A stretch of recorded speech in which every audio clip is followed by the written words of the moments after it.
Friends, welcome to my channel Physics with Sudhir Pandey.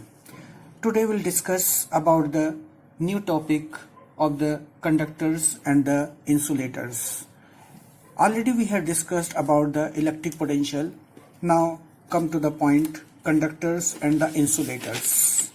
First of all, we'll discuss about the conductors. What do you mean by the conductors?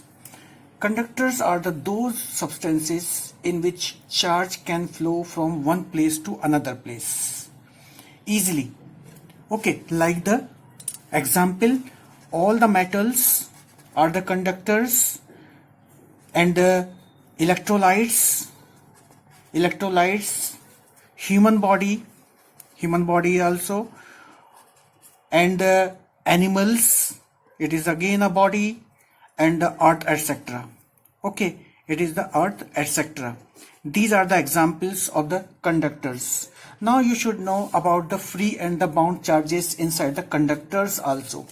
Okay, in a conductor or in a metal, the valence electrons means the electrons which detached from the atoms, from the nucleus, okay, and they live in the outermost orbits of the atom. These are the detached from the individual atoms, you can say, and now they are free to move inside the metals. Okay, and these are known as the free electrons, and also you can say these are the charge carriers. Okay, because when charge flows, current also flows, and we'll discuss this about in the next chapter. Positive ions which do not move, which is immobile, are called the bound charge. Okay, remember, it is the bound charge. Okay, these are immobile, only the electrons move. So but you can say free electrons can move only, but the bound charge never move inside the metals. Okay, but they can move outside also, but if you give the sufficient amount of the energy to move outside. Okay, simply you can see, suppose this is a metal, positive ions, these are the suppose positive ions, these are the positive ions, these will not flow, these will not mobile. So these are the bound charges, and the electrons moving, and they collide inside the metals with the bound charges. So these are the free electrons, and the bound charges are the positive charges. Now come to know about the insulators. What is the insulators? These are the substances in which electrons cannot flow one place to another place. These cannot flow. Okay, so it means if there is no flow of the electrons, you can say the charge net cannot flow easily in these type of substances. Examples like the glass, rubber, plastic, paper, silk, mica, wool, and dry hair also, you can see. Okay, these are the few examples of the insulators. Now we are moving to a very important topic of this chapter, because we have learned about the basics of this chapter, that is the conductors and the insulators. Now with this knowledge, we can discuss about the electrical capacitance. See, what is the electrical capacitance? Actually, when charge flows from one body to the another body, one body gives the charge and the another body receives. Okay, suppose on another body, when the charge is received, it becomes charged. So with this knowledge, we'll discuss about the electrical capacitance. See, it's a very good topic. Electrical capacitance, okay, denoted by capital C. First of all, you should know what is the capacitance. Actually, every metal, every body has a capacity to hold the charge. Every conductor has a capacity to hold the charge. So this capacity of storing the charge by a conductor is known as the electrical capacitance of the conductor. Okay, now see the basic concept of the electrical capacitance.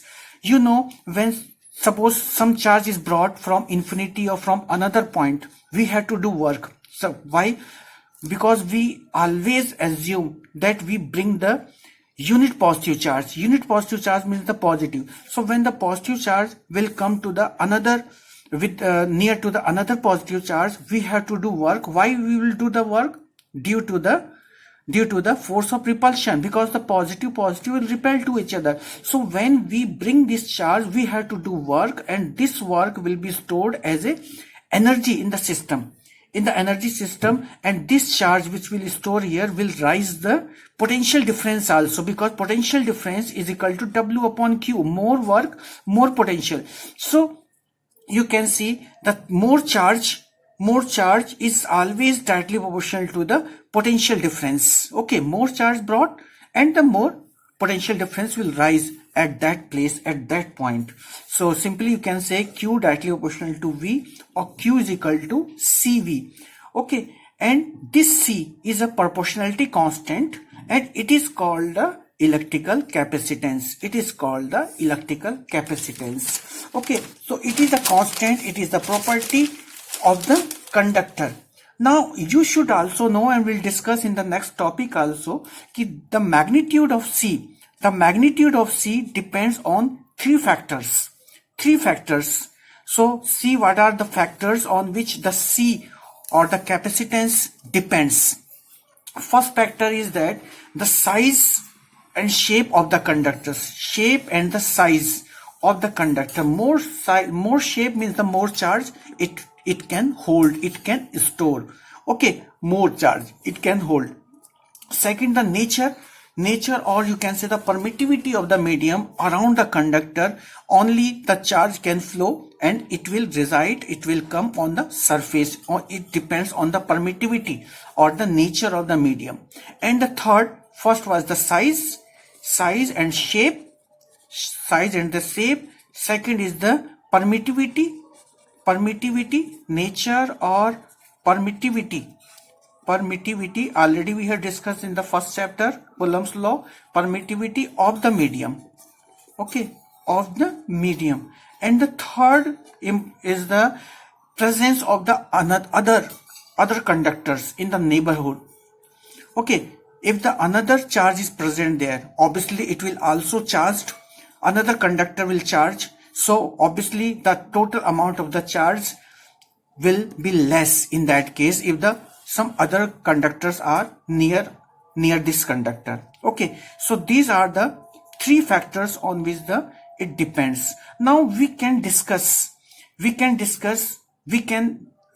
make the definition of the C also. If you see this formula, Q is equal to CV, from here we can say C is equal to Q upon V. So the capacitance of a conductor can be defined as the ratio of the charge given to the conductor and the rise in the potential of the conductor due to it, because when the charge flows, only the potential will rise at that place. Now we'll discuss about the unit of the capacitance.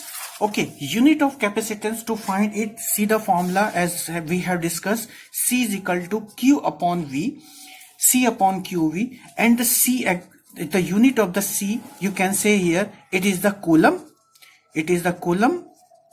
per volt, and it is also known as the farad.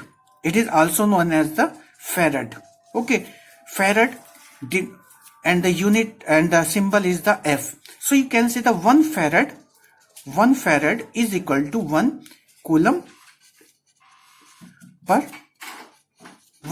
per volt. Okay, like this you can write 1 F is equal to 1 C V to the power 1. Okay, so from here we can define the 1 farad capacitance also. See, how can we define 1 farad? the capacitance of a conductor is said to be 1 farad if on giving 1 coulomb of charge to it, its potential changes by 1 volt. Okay, here just see again, 1 farad is the capacitance if on giving 1 coulomb of charge to it, its potential changes by 1 volt. So this is the definition of the 1 farad charge. However, the farad is a very large unit, and generally in our numericals we'll use the microfarad, millifarad, etc. Okay, so micro means the 10 to power minus 6 and the milli means the 10 to power minus 3. Now come to the dimensional formula of the C also. See, how can we find the dimensional formula of the farad? You know the farad is equal to coulomb per volt. So simply you can write farad is equal to coulomb per volt. Volt means the joule per coulomb. Okay, from the formula V is equal to W upon Q. Okay, so joule per coulomb is the volt. Now you can see coulomb, you can write the coulomb here. Okay, coulomb, that is the square, coulomb square, and the joule means the dimensional formula of the joule means it is the kilogram meter square per second square. Just recall your memories. ml square t minus 2 is the dimensional formula of the work or the other type of the energy, you know very well. So making simple, so 1 farad, the farad you can say, now simplify it, it is the per kilogram per meter square second to the power, it is the meter square, so it is minus per second kilogram per meter square and the second square. Okay, and one more thing here, just coulomb square, that is the Q is equal to IT, na? Q is equal to IT. Here it is the coulomb square, so make it is a Q is equal to IT means the ampere into second. So coulomb square, what will become? Kilogram per meter square per second square per ampere square and the second square make it plus. Okay, so finally what we get? Per kilogram per meter square second to the power plus 4. Okay, and the ampere square. So dimensional formula you can write, it is the m minus 1 L minus 2 t to the power 4 a to the power 2. Okay, so do practice to get the formula of the capacitance. Okay, it is the dimensional formula of the capacitance. Okay, do practice, only we can write the correct word. Okay, now come to the another topic, next topic of this chapter, that is the capacitance of an isolated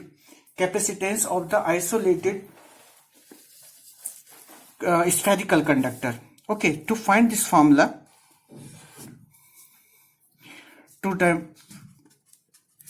suppose it is a positive charge, it is a isolated conductor, it is an isolated conductor. Okay, its radius is r, and you know very well, for the positive charge conductor, the electric lines of forces are always perpendicular to the surface, like this. Okay, like this, always perpendicular.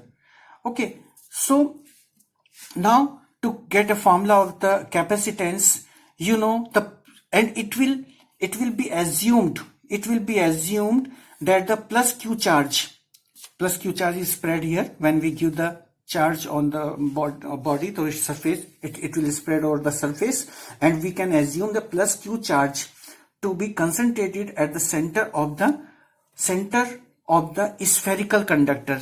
It will be concentrated.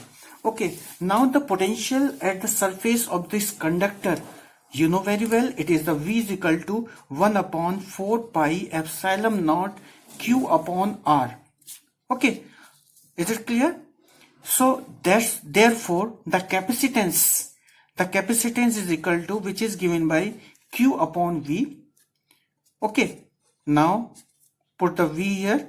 It is the 1 upon 4 pi epsilon naught Q upon R. Okay, Q is cancelled here.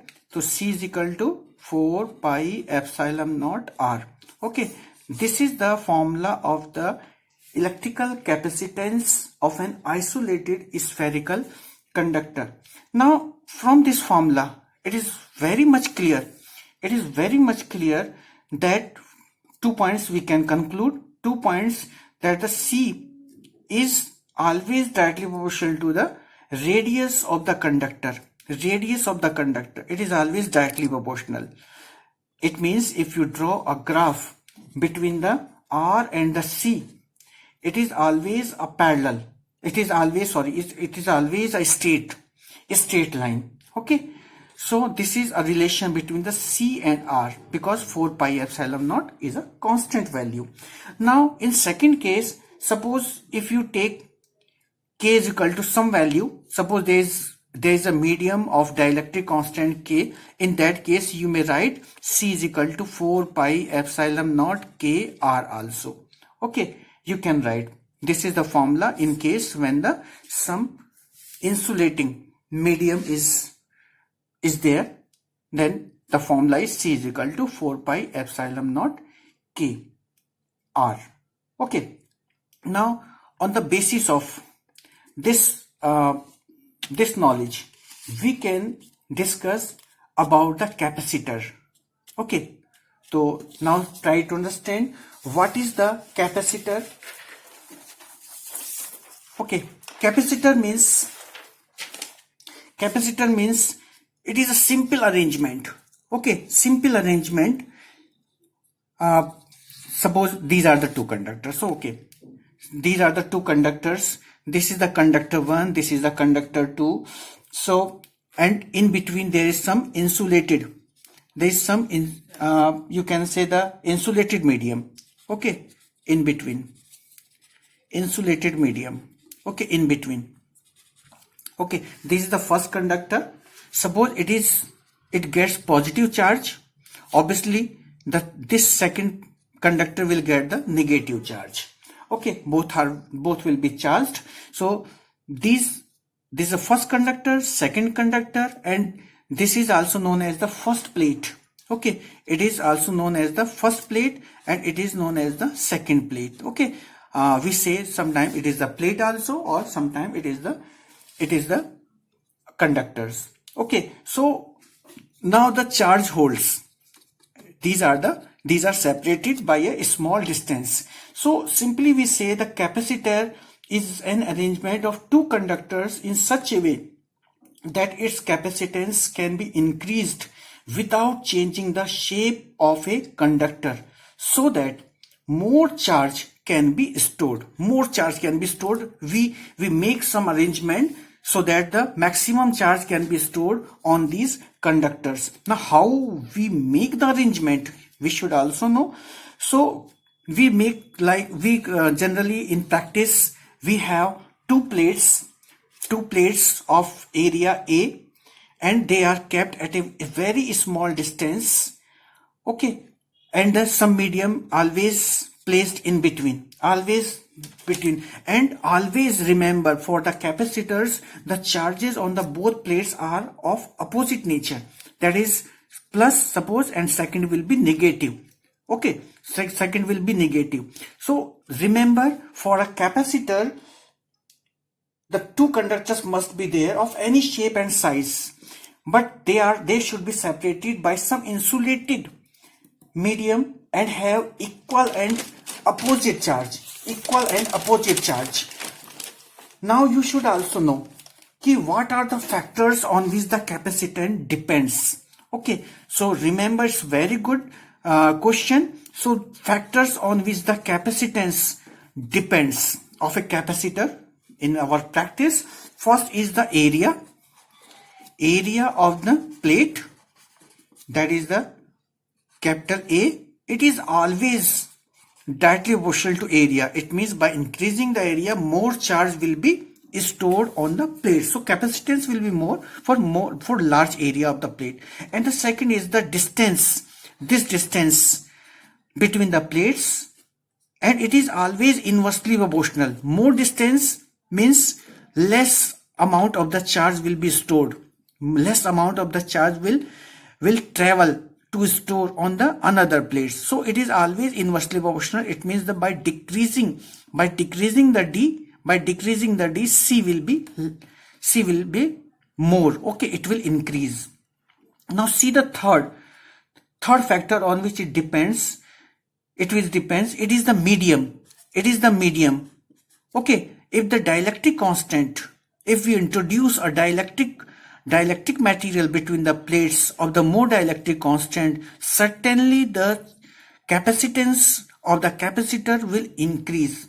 Okay, we'll show by the formula also. We'll derive a formula, and from that formula these three points will be verified.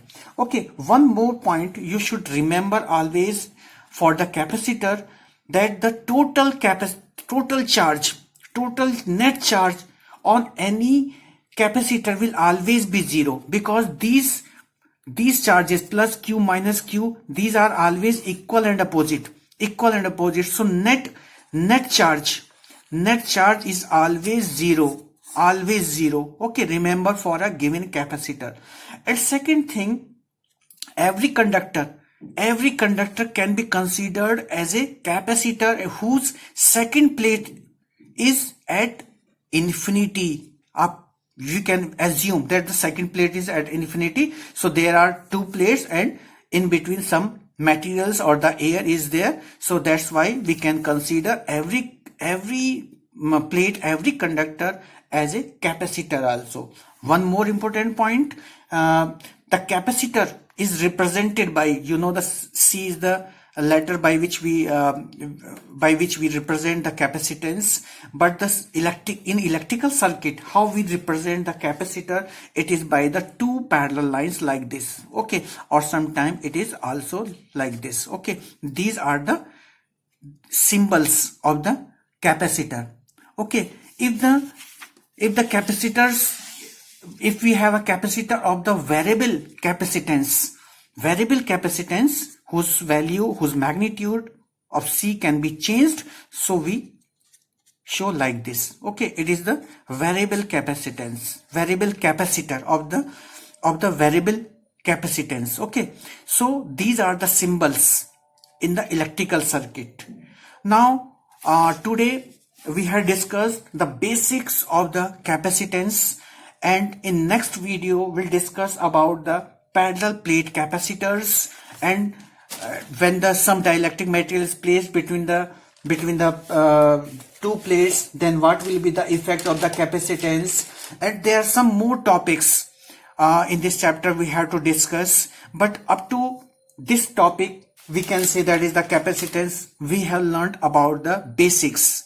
So just try to understand. If you have any query, any question in your mind, you may comment in my video. Okay, thank you all of you. Thanks.